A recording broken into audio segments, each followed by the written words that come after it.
Hey guys, it's Trut T here. We're back here for another episode of the Shooter's Roll. Today we're talking about basketball movies. As a basketball addict, we love everything basketball. But particularly today, we're going to discuss basketball movies. I got RJ. What's up? How's it going, guys? Yeah. Nice to be on the panel tonight. A resident lifestyle expert, and also I got an old buddy of mine that I used to play basketball with. We were a bit ahead of our time because we used to call him the import. So it was white on white crime back in the day. We used to call him an import. Brian, what's up, man? And you're from New Zealand, so how's the weather down there? How's the weather down there? As you can see, it's very tropical, warm, 30 degrees, beautiful. Got my mojito over here, so I'm living the dream. Cool, man. Hey, Brian. Yep, go ahead, RJ. Before we continue, Brian, it looks like you're about to host the weather and tell us what the weather is today, man. But that's cool, man. We're good, bro. And Brian, so like, you know, in the NBA bubble, they have barbers. So you get a lot of barbers where you are, because I can see Yeah, that. so I've got the sickest fade, a very aggressive fade. It looks perfect, better than it ever looks when I actually get a haircut. So I'm definitely going to take this background when I go next time. Sure. I think you should do a screenshot for your barber. You go, hey, bro, man, this is what I want. Look how smooth this is. This is like amazing. For all those who need in New Zealand that need some mortgage broker, is that correct, Brian? And that's right, mortgage and insurance. Hit you up. Did you want to give a plug for your company? Yeah, definitely. We're Easy Street, so easystreet.org.nz. We're around New Zealand, but we're based in Christchurch. So if you need any insurance or mortgage advice, I'm your man. Yeah, so you want to talk basketball, about being a white import, or mortgages and finance, Brian's your man. So I've known him for a long time, right. Stand-up guy, and I'll basically leave all the details in the descriptions. Okay, right. Let's get on to basketball movies. So I'm going to start with you, Brian, because you're our guest that we don't see a lot. So let's start with you, Brian. Start with one. What's your favorite basketball movie and why? Go for it. There's probably two. My two favorite basketball movies would be Blue Chips and He Got Game. The reason being is that, you know, like everyone, you know, a lot of people got into basketball in the early 90s, the Barcelona Olympics, Dream Team, and we got exposed to a lot of these puff piece type movies, especially with Jordan, like Heaven is a Playground, like all this stuff, which you didn't know any better, and you thought, oh, that's what a basketball movie is. And then these like Blue Chips came out, and I remember I'm thinking, this is like gritty. It's got all these concepts and things that I'd like boosters, and there's people paying the players to play, and there's all this stuff. And I had no idea that this is real sport. Like, these are kids, but this is actually what basketball's about. And that was my first real introduction into, hey, there's a lot more that goes into basketball than just knowing how to play. You know, it's having the right agent, or even a street agent. You know, this guy's paying for your family to, you know, have a nice car or whatever. And then there's, you know, in college, now in the last few years, we've seen colleges have been caught up in this. Rick Pitino got caught up in it. He's massive. He's coaching the NBA. You know, there's so much money being made. And these types of movies, for me, went beyond basketball. They were about, like, just like sport and all the politics and the money behind sport. So for me, Blue Chips and He Got Game were my favorite basketball movies, because they're more than just about basketball. So you're categorizing both of them in the same type of movie, like genre, basketball, business genre. Yeah. That's right, exactly. Okay. And yeah, go ahead. I was just going to say, Blue Chips. So Penny Hardaway, I believe, was still in college when he was cast in that, and it was before the draft. And he got to play a lot with Shaq, and that was when Shaq decided he wanted Orlando to draft Penny. And Penny, his interview, he said he made a real effort to keep on passing the ball to Shaq whenever he got to play with him, just so he'd, you know, say, hey, I want that guy on my team. So, you know, even that type of stuff. You know, when would they have got a chance to play together other than on a movie set, you know? Yeah, definitely. I think Penny upped his stocks for the draft because he pretty much fed Shaq, right? Shaq's a big man that he needs to be fed. He needs to be fed, right? Exactly. Yeah.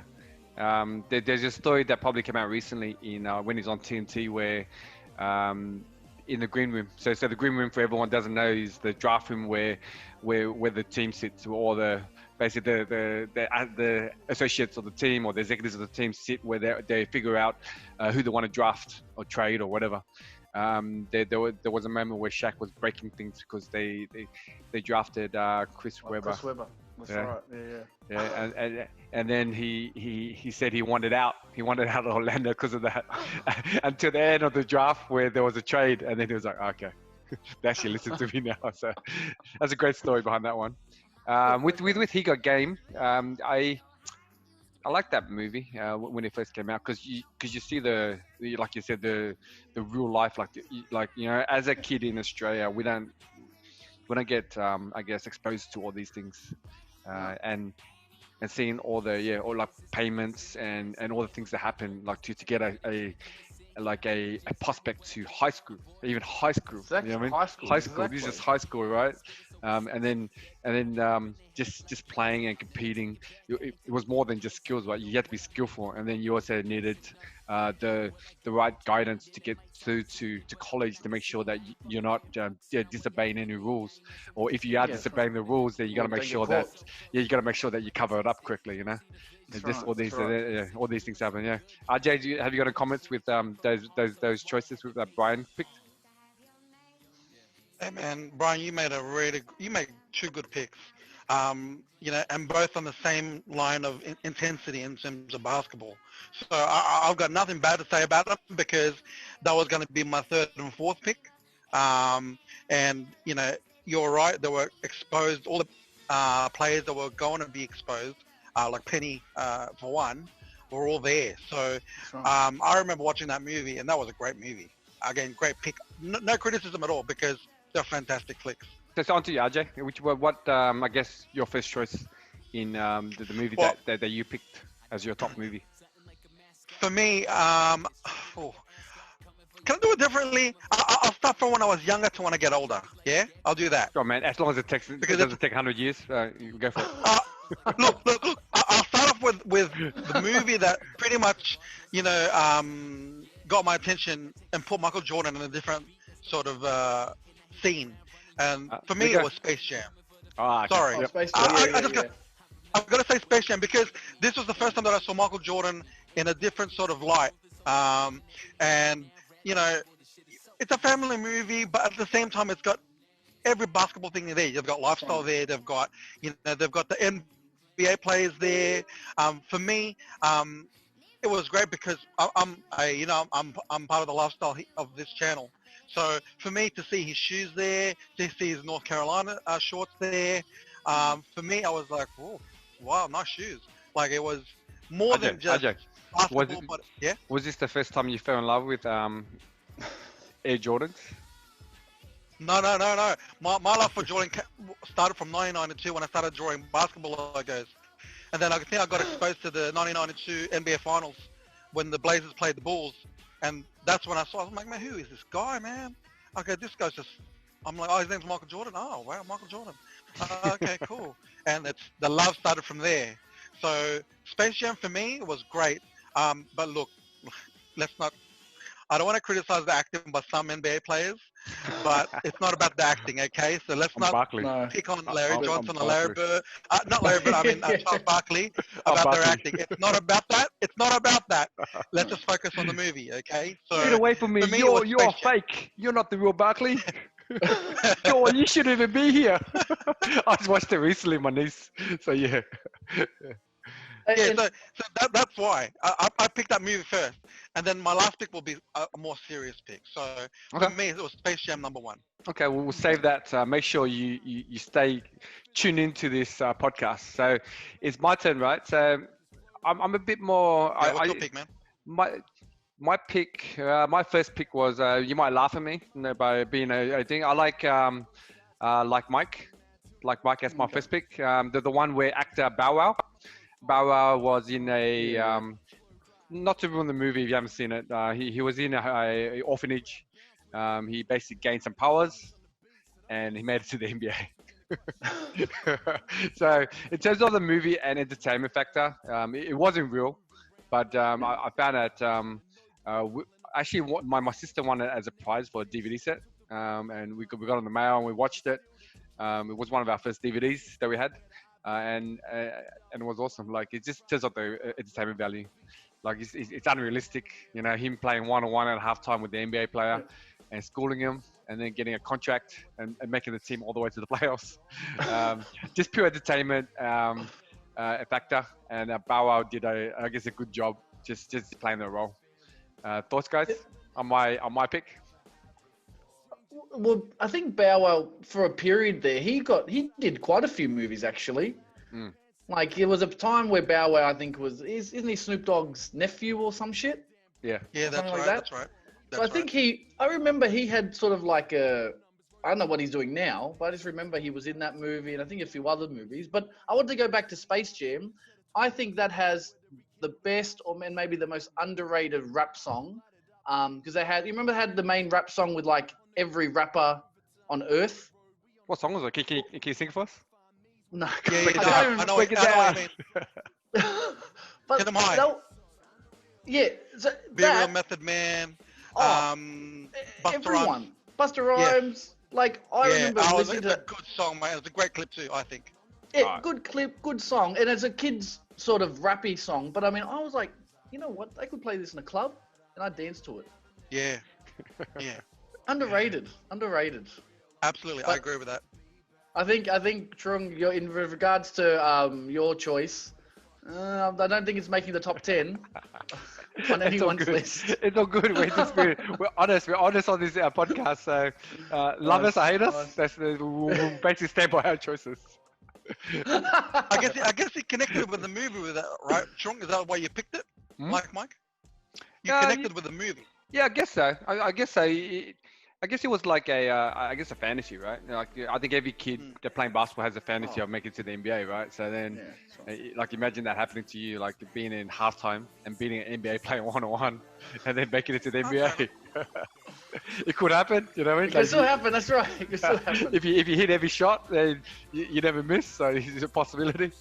But I think it was that factor, and then I guess it was the audience where I watched it with. I had a lot of nieces and nephews at the time.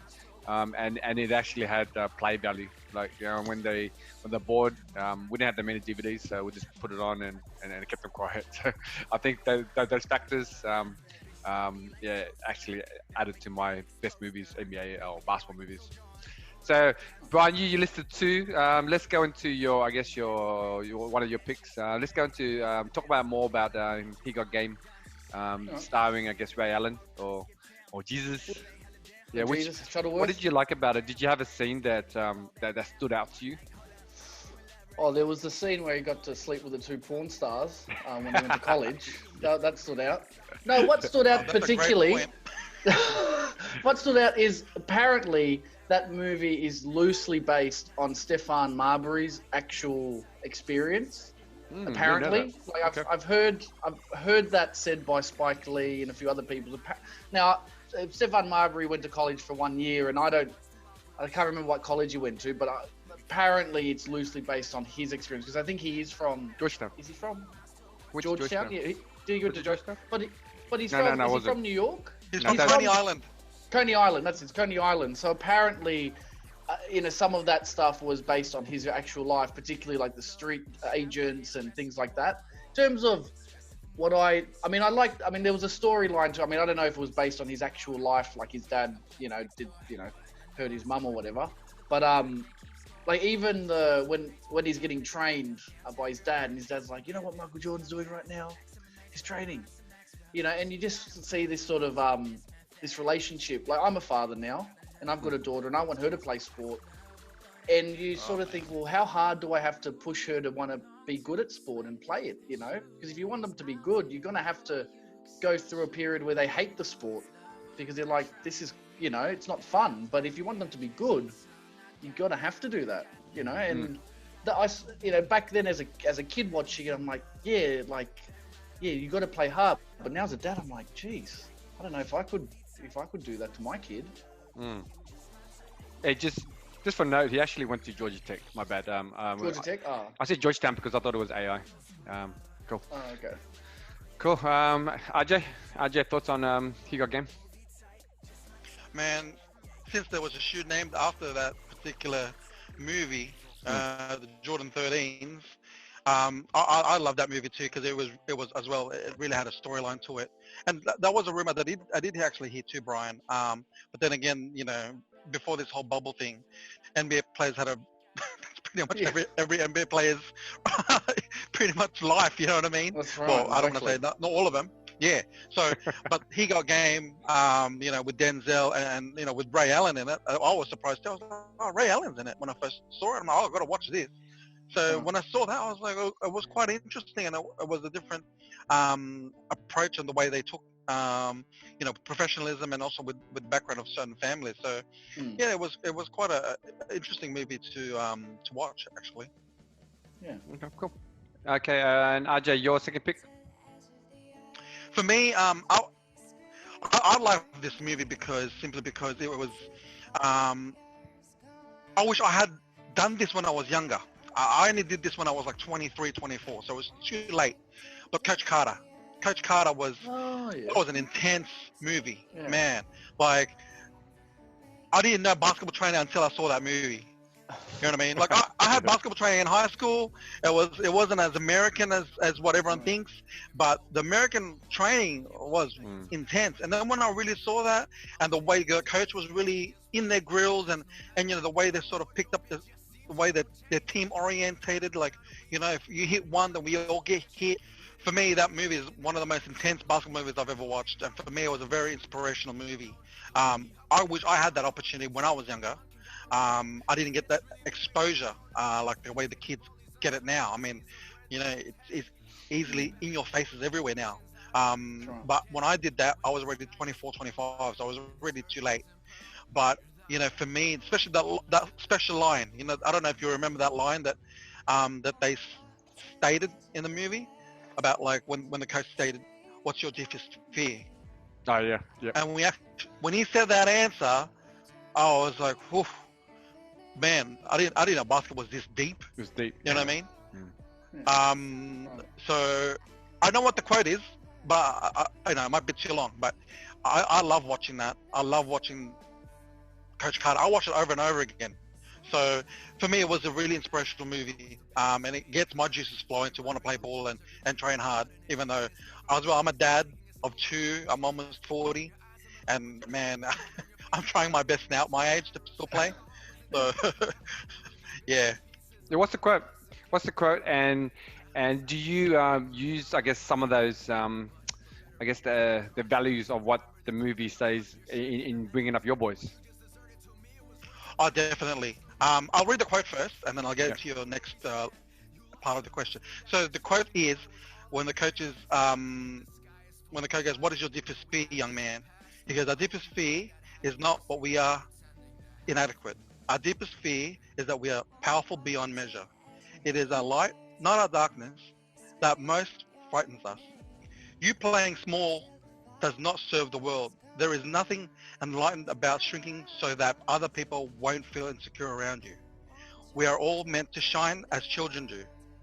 It's not just in some of us, it is in everyone. And as we let our own light shine, we unconsciously give other people permission to do the same. As we are liberated from our own fear, our presence automatically liberates others." Coach Carter. So awesome. Yes, I do. Yeah. Oh man, I got stunned when I first heard that quote. I'm like, man, I have to process this. Take a pause. I was like, is this Coach Carter or is this Phil Jackson? Right, But yes, with my children, you know, the big one, I try to, you know, not really force, but try to sort of bond with him through basketball too. But, you know, I'm trying my best with the boys and pretty much have the discipline straight away. And I'm trying to force them into sports. It doesn't matter what sport. That's the thing that we have to understand. And I think you can agree with me, Brian. We can't force our kids to play. We can only try. Deep down, it does hurt us. It hurts us because we want them to play our sport because we love it. You know what I mean? That's right, exactly.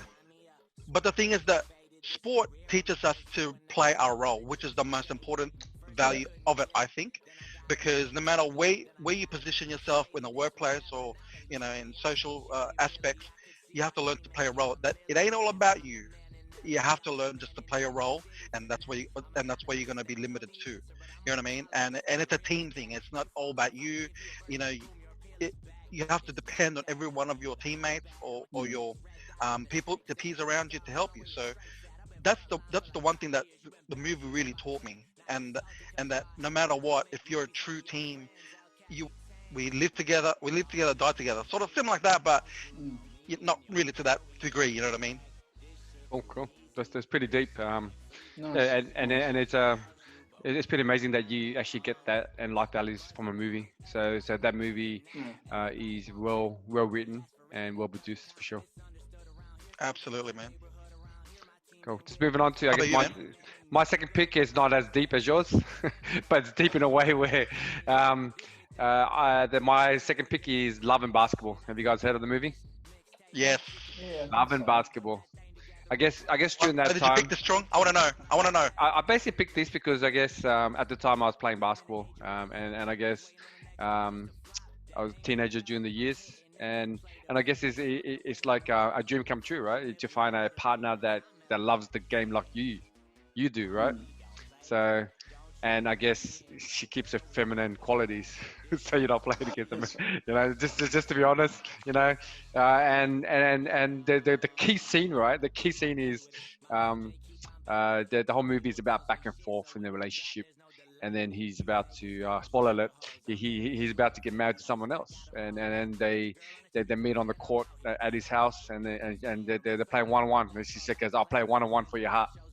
You know, it's a bit corny, but it was a moment where they had a lifetime of, I guess, friendship and their relationship, and he had a choice to let her win or beat her and get married. So I won't ruin the movie, but check it out. That's a key scene, I guess. And for myself, it affected my life because my wife plays basketball. We play every Sunday competitive against scrimmages against other friends and stuff. So it's more of a close to you. Sorry? Yeah, I guess it's close to my heart, and it mixes. I guess the movies are like a rom-com to a basketball movie. You know, I enjoy the movies that you guys talk about, but I guess these movies, meant something to me at the time.